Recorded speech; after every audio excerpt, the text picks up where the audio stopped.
cheerleaders. Guess who decided to join us today? My fabulous Maine Coon, Piggy. Uh, but he is like a lot of camera shy celebrities.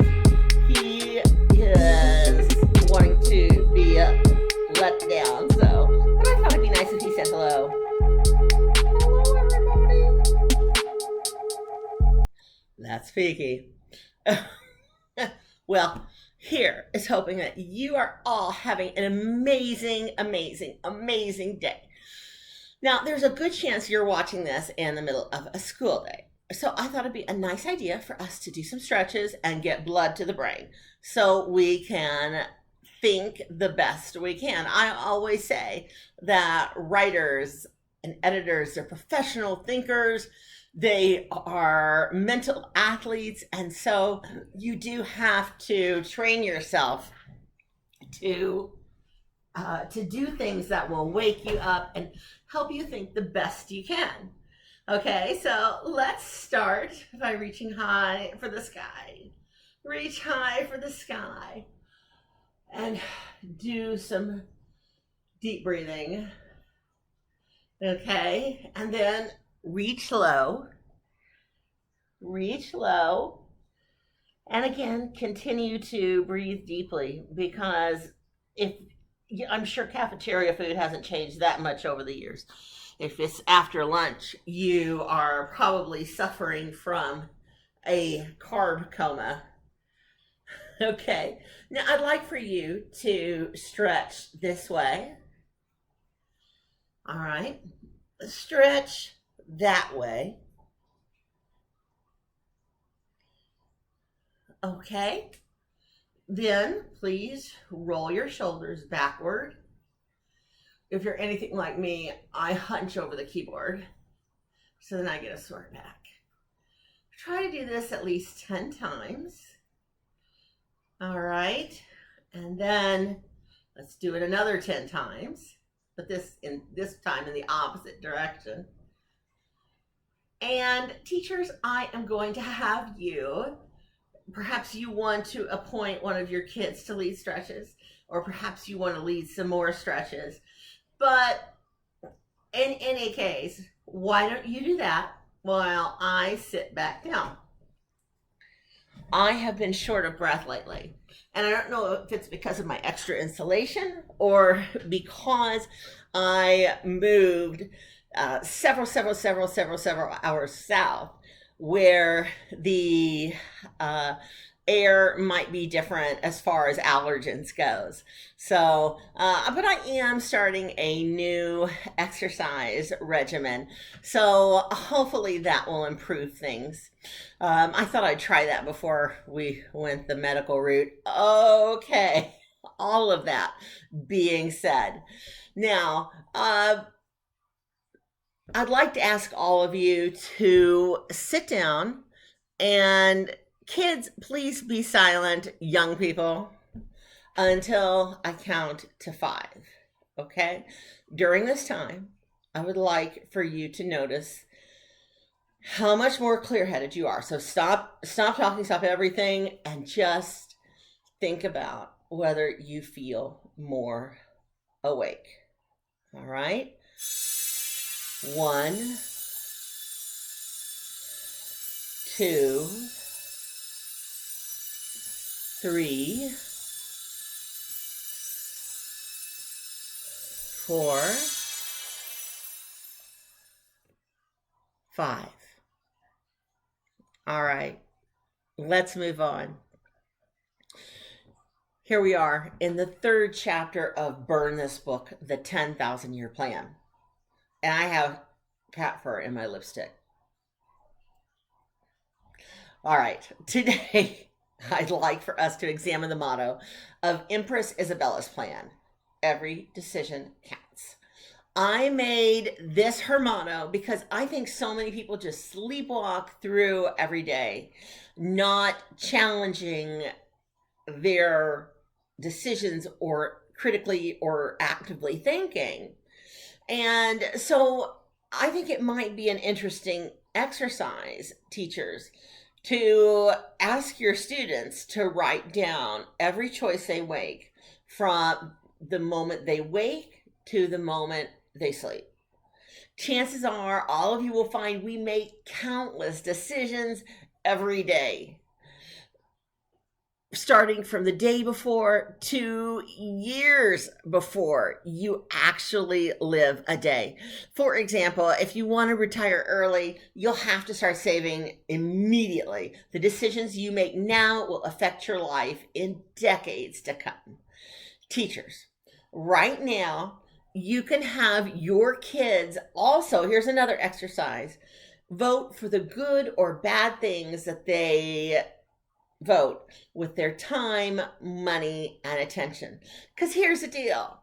Every decision you make is a vote for what you want or consider acceptable, not only for yourself, but also for society. So every time you spend $1, you are voting for what you want for your life and for other people's. Of course, we have, there's probably innumerable instances of how one vote decided an entire election.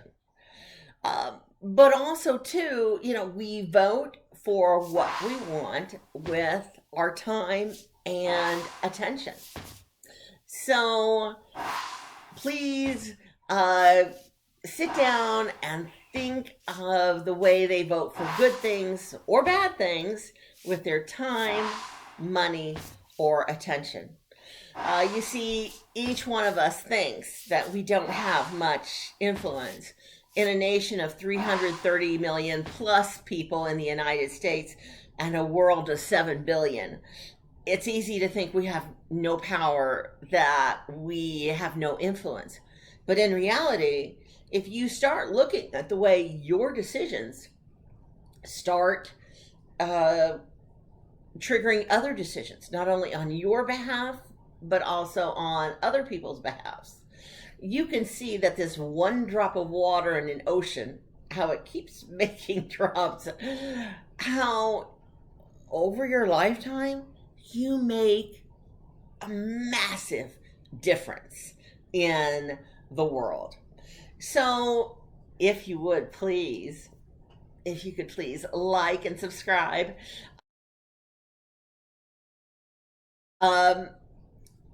And vote for me. I would be super, super grateful. Also, if you could ring the little bell, that way you'll get notifications for every time I upload a new video. So yes, please vote for me, like and subscribe. But don't stress out. At this point, you might be saying to yourself, oh my gosh, when you really realize the enormity of it, it's easy to get frozen. And think about the enormity of all the countless ways you make decisions. Don't stress out though, because if you make the wrong decision, life will make the right decision for you to ensure you are on the right track.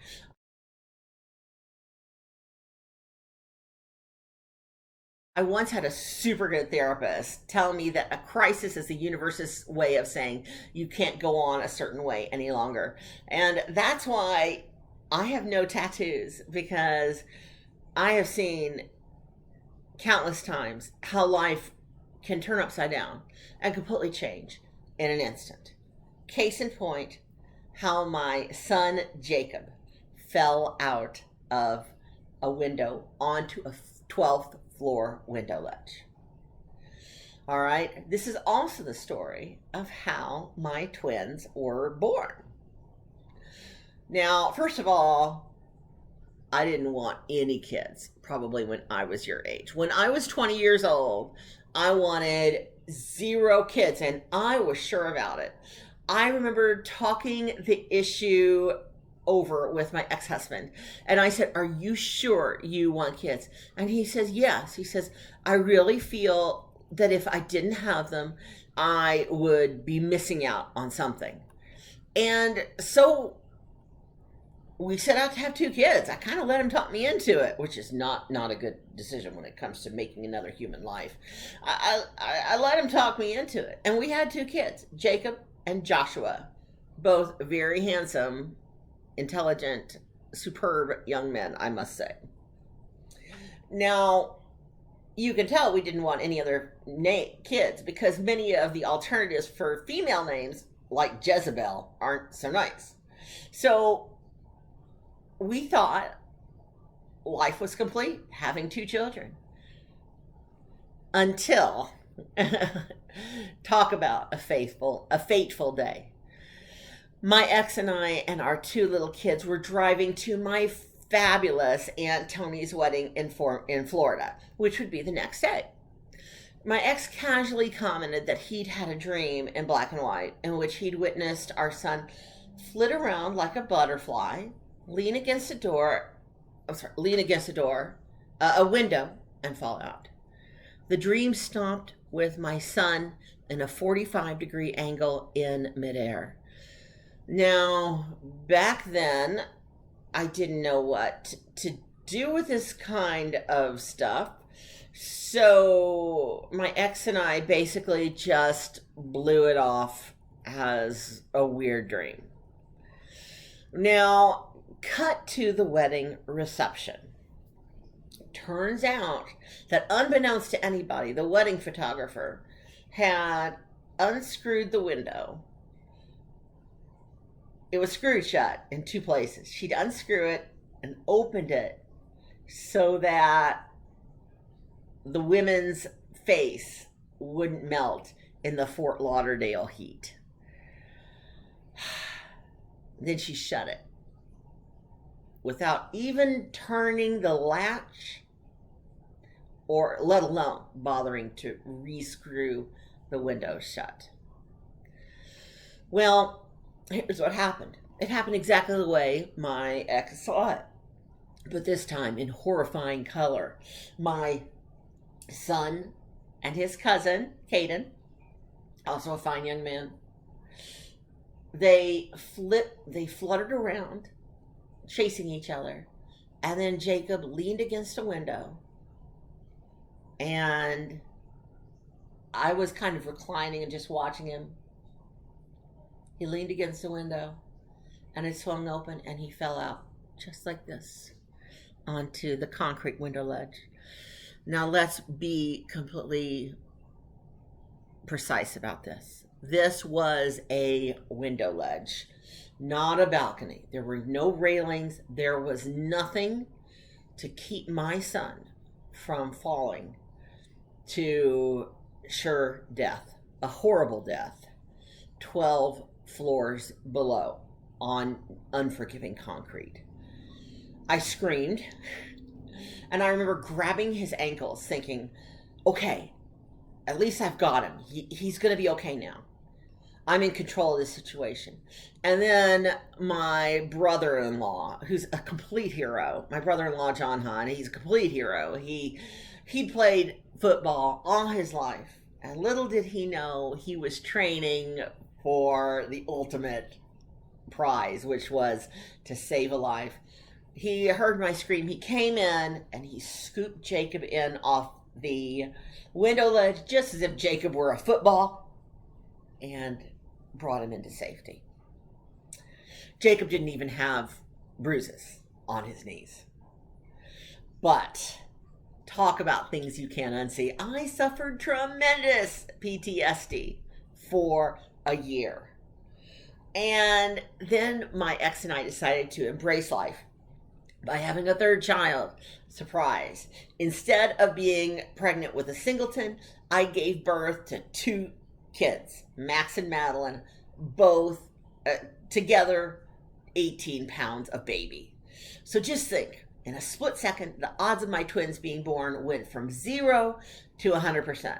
Because without Jacob falling out the window, we never would have had the twins. And today, I look back on the idea that I wouldn't have had kids, and it's a horrible thought. It's like imagining my life without a sun. It's like imagining the earth without sunshine. Now, I was lucky. I happen to love being a mom, but I'm going to be the first to admit that decision isn't for everyone. My ex and I ended up having 4 kids in 4 years. That's 4 kids in diapers simultaneously, 4 humans that needed to be fed. And I would have moms in the same situation stop me on the street and say, hang in there. It's going to be so worth it someday. And I'd roll my eyes and kind of, thank them and go on. But you know what? Those women were right. Today, I feel like stopping other parents in my situation on the street and telling them the very same thing. Today, my kids are really close. They love each other. They look out for each other. They're all up in each other's business, and it's wonderful when they're all 4 together. It's very kind of almost like a party atmosphere. So I'd come from a 2-kid family, just my older sister and me, and I didn't realize how amazing big families are. I'd always tell my kids that they see relationships in color, whereas when I was their age, I saw relationships in black and white. So a scene to me that was one of abject horror, that is, my son like this on a 12th floor window ledge, it tormented me for a year. How I wished then that I could undo time, and it never happened. But now the horrifying thought is, what if it hadn't happened? I 2 people wouldn't be walking around today. So when I was 20, I didn't want kids. And now I wish I could have had more, which shows how important it is for us to keep an open mind regarding the decisions that we do make. In addition, our decisions lead us in several possible directions, and it's important to ask yourself what direction your decisions are leading you. Are your decisions leading you toward good or evil, life or death? I'm hoping that today you will choose goodness and you will choose to live. Teachers, in a whole class format, here is a suggested exercise. You can brainstorm ways that your entire class can do good things, not only as a whole class project, but also individually, as the case may be.